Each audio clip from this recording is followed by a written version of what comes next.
with what I think will be an interesting discussion. We have Bagel calling in from Canada. Bagel, you are live on Truth Wanted. What's going on? Hey, how's it going, guys? So nice to call you. 2025. Oh, Dan, how you doing, buddy? Doing fantastic, Bagel. Thanks so much for calling in. I think you have an interesting topic here. You want to know about separating the art from the artist. What a topical thing. Everybody's always talking about this. Tell me your thoughts on this, Bagel. All right. So for me, well, I got to say hi to Jim first, too. Jim, you're... Oh, yeah. Say hi to Jim. Say, yeah, get your pleasantries out of the way, please. Yeah, we're definitely have a little bit of a delay, but that's cool. So it was pretty clear to me. Some piece of media or art popped on at our home, and my wife was like, "Oh, he did this or something," right? And I was like, "Okay, I can separate the art from the artist." And she just said, "I can't." And I was like, "Okay, but I don't think there's anything really wrong with it, right?"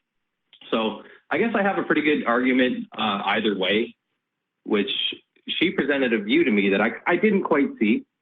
And let's just say that there was a music artist named Jar Smelly, and he liked to, do inappropriate things with minors, right? But he still crushed it when he's saying, "I believe I can fly," right? And sorry, I'm a little bit nervous, but my wife was like, "Well, what if someone did that to your daughter?" And it's like, I don't have a daughter, but they're like, and then would you put his music on later that night, when you went home, and just be separated from it? And it's like, well, show a little empathy and put yourself in those shoes. Now you can't listen to it, right? But my argument is like, if you go to an art gallery and every artist's name is covered by a piece of tape, and it's like, oh, this piece of art makes me feel warm and fuzzy, and then you pull the tape back and it says Hitler, dude did some pretty bad things. But I still like the painting, and it still made me feel warm and fuzzy, right? So can I hate it just because I know who made it? Yeah. I think for me, it's, can I separate the revenue stream from the artist, right? If I can separate the revenue stream, then I'm okay most of the time. There's a really popular author of a kid's or a young adult series that's made, is now a billionaire. And her world doesn't support her views outside of it, but everything all the media you consume ends up funding her. And so that's kind of where I don't watch any of it. I try not to fill those pocketbooks and reward her for her views. But still recognize that the movies and you watched the Cosby Show and you watched Seventh Heaven and stuff before you knew all the scandals and stuff, and it was just pure and good and lighthearted and fun, right? So can you go back and watch those same episodes and have those same feelings, assuming that you got the content or owned the content before you knew about the controversy, right? But some people, I think that the corporations and the companies that associate themselves with said celebrities obviously want to cut ties, so it puts a bias towards, no, we can't separate the art from the artist, because their viewpoint is, I don't want anything to do to be associated with that. But as your normal consumer of art and media, is it ethical or logical or moral or? I don't think there's a hard and fast answer to it, because you're not supporting that person's message, because very often the thing that makes them an immoral monster is not their art. And so like some things like Dukes of Hazzard hasn't aged well for me, especially living in the South as I do now. The trader's flag on the car just doesn't do it for me. But then there's some other shows like Caddyshack. I remember really enjoying that as a kid. And it was always on the TV version. So I recently started to watch it, and there's a simulated sexual assault on the beginning of it. And I'm like, nope, can't watch it anymore. We're done. Because the message is just wrong. And like I said, for me, I need to separate the revenue stream from the artist in order to enjoy a piece of art, providing that the art itself is not objectionable. And in many cases, that's possible, but in some cases it's not. I don't know that there's a hard and fast answer for it, though.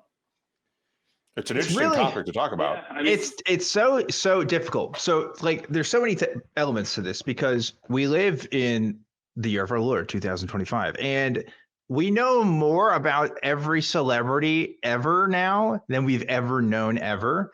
And that's given us problems because, and especially in like the 2010s, before every celebrity let their social media manager post all their posts and everybody would just post all whatever thoughts came to their mind on Twitter. Turns out a lot of people had really dumb takes on a lot of things, and it continues to grow. Like an example for me is like Kanye West. I liked rap music growing up. Kanye West, amazingly influential artist on the industry. The industry is not the same without the contributions Kanye West has done. But Kanye West is a fucking Nazi and like is like weird about it too. Like it's so blatant, it's comical. Like it's so bizarre. And so I can't even like think about the guy anymore without thinking about his ridiculous shenanigans that he's gotten up to and just the absolute just lunacy. I'm at work and I got my headphones in and Stronger comes on and I'm just like, I'm bopping, and any kind of hate message that he portrayed is that's not the focus of what the content is, right? And I guess in Jim's example, you can find a lot of problematic media from the past, right? And if the actual art or media is the problem, then there's a difference in supporting it, right? But actors play roles and painters paint paintings and musicians make songs, right? But I think that as soon as you release that outside of yourself, it becomes a separate entity to yourself. And that's why I find it so easy to kind of disconnect it because, they created it, but they took it from their brain and they just said, you know what, you guys have it, right? Yeah. Well, here's the other problem with that, though. Here's the other problem with that because Kanye West is what he is, right? And I'm finishing my point here with this example is that actual Nazis now use him and plan for him and celebrate him for the things that he does. So he doesn't exist outside of that anymore. Like he is part of that platform. Same thing with J.K. Rowling, right? People actively support J.K. Rowling because of her anti-trans views. Like people will actually go, and do that now. You almost can't even separate that art from the artist anymore when you're so actively engaged or involved. Now let's talk about like John Wayne, for example. John Wayne is a self-admitted white supremacist. Some people don't know that. Gave an interview, I think, in a Playboy magazine, just saying, I'm a white supremacist, super racist, whatever. John Wayne isn't making movies anymore. He's not exactly on the scene. Can I enjoy John Wayne movies now? I don't know. Are the movies going to his estate? There's these complicated, like Jim was saying, kind of revenue streams that get, or maybe it was you were saying, Bagel, revenue streams that come to it that complicate things. What if a Marvel movie that you like has no, Nazi actors, but the cameraman came out as a Nazi? Does that mean you can't support these movies? There's thousands of people that come into some of these productions, right? It gets so complicated so fast, it almost becomes meaningless in some way. What happens, what doesn't. But some things become so political, like J.K. Rowling, like Kanye, where you really almost can't separate it anymore. I can't think of Kanye without thinking of his Nazi stuff. I mean, I don't think anybody can. It's gotten too far, too much everywhere. So I don't know. Like Jim says, I'm not sure if there is a hard, concrete answer to this. I think it's always going to be up to subjective interpretation. But I know if somebody's saying, hey, I really like Kanye and I really like his music and his stuff he's doing, I'm going to be sus. You know what I mean? I'm going to be, taking a step back from that because I don't want to be friends with somebody who's like that. What about this then? Some people could say that taking the position that I cannot separate the art from the artist is like the more virtuous position to take. And if I just take the position that I can separate the art from the artist because they can't in their mind, they still kind of interpret it as like a deplorable stance or thing to do where, I think, again, it's a big gray zone and it's really, you can't prove one way or the other. I don't think it's a moral issue. Yeah, I don't think it's a moral issue to separate the art from the artist. The moral question would be, what does that piece of art say, or what does the artist say? And the two things can be completely different.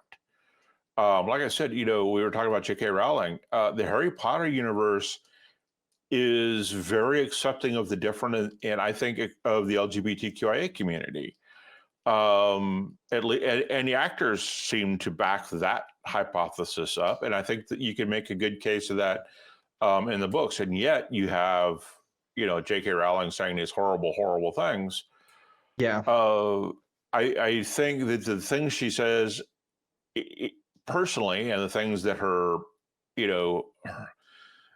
characters say, could be completely different, even though they're technically coming from the same person.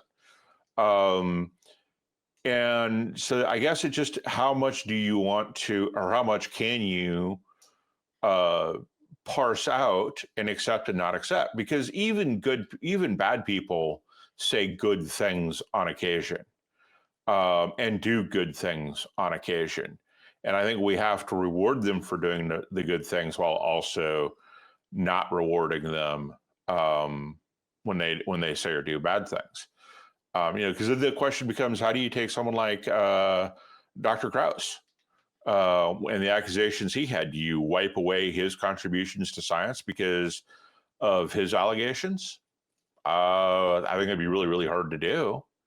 But should we? It's the same question to me as, separating the art from the artist, as separating the science from the scientist. It's the same question. I think it's like Dawkins too had like controversy or whatever, right? But people can't deny how much he contributed to, like, I guess, the movement or whatever, right? I'm not like a super Dawkins fan or nothing, but like, Sure. I guess it was troubling to hear that he had some posts and some other controversy. But I mean, you can't really take away what he's already done in one respect just because he was being a dumbass in another or whatever, right? Well, he's an evolutionary biologist, and he doesn't believe trans people exist.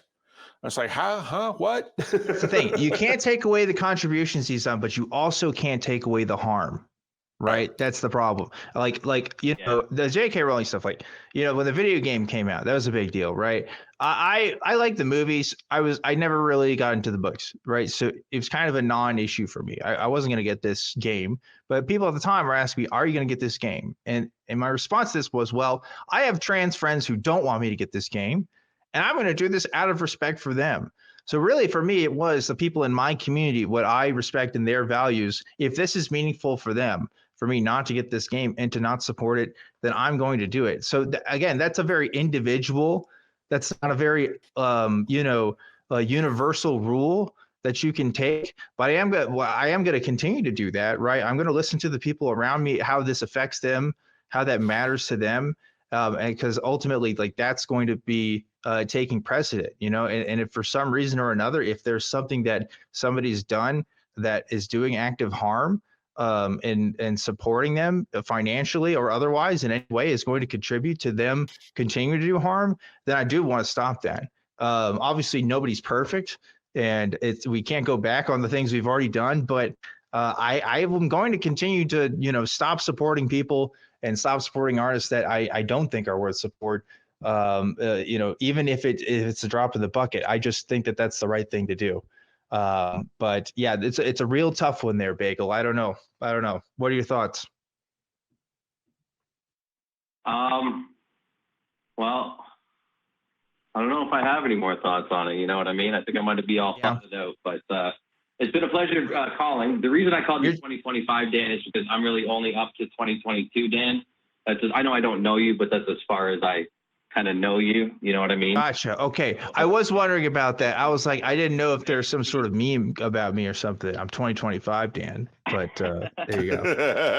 A couple blank years that I'm looking forward to filling. So it's kind of wild because, I put you guys on as a podcast at work, and I'm working for 8 hours, and I hear you guys talking to me in the live call, and I'm kind of, thinking to myself, like, almost like I'm listening to the podcast at work, and it's like, wait. I'm actually part of this conversation. I should probably talk and stuff, Hell yeah. And now you're really part of the conversation. And now when you catch up, you can go listen to this episode and be like, oh yeah, that's me. You know what? I called in. It's so cool. I'm part of Truth Wanted Canon now.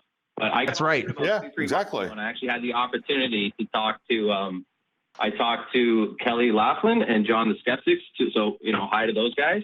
And as excited as I was to talk to them, I was equally saddened that I didn't catch you, Mr. Dan, on the day that I did. But it was a blast calling him the last time, and I don't know if I'll come again, but it's always a fun experience. It was all part of the plan, Bagel. It was all part of the plan. Now you're here, and you've made an indelible mark on Truth Wanted's history. So, take with that as well. And then when you have to cancel me later on, then you can say you disavow me and you regret your appearance on the show or whatever, in your future political career in office or whatever. From the artist. Yeah. Separate the art from the artist. Yeah. For whatever heinous shit I get into. I don't know. I'm still listening. You do what you got to do. I'm still listening. So don't worry about me. Thanks, Bagel. Appreciate it. Hope you have a great rest of your weekend. And thank you so much for the great conversation. Hope to hear from you again in the future. And hope those other episodes of Truth Wanted still hold up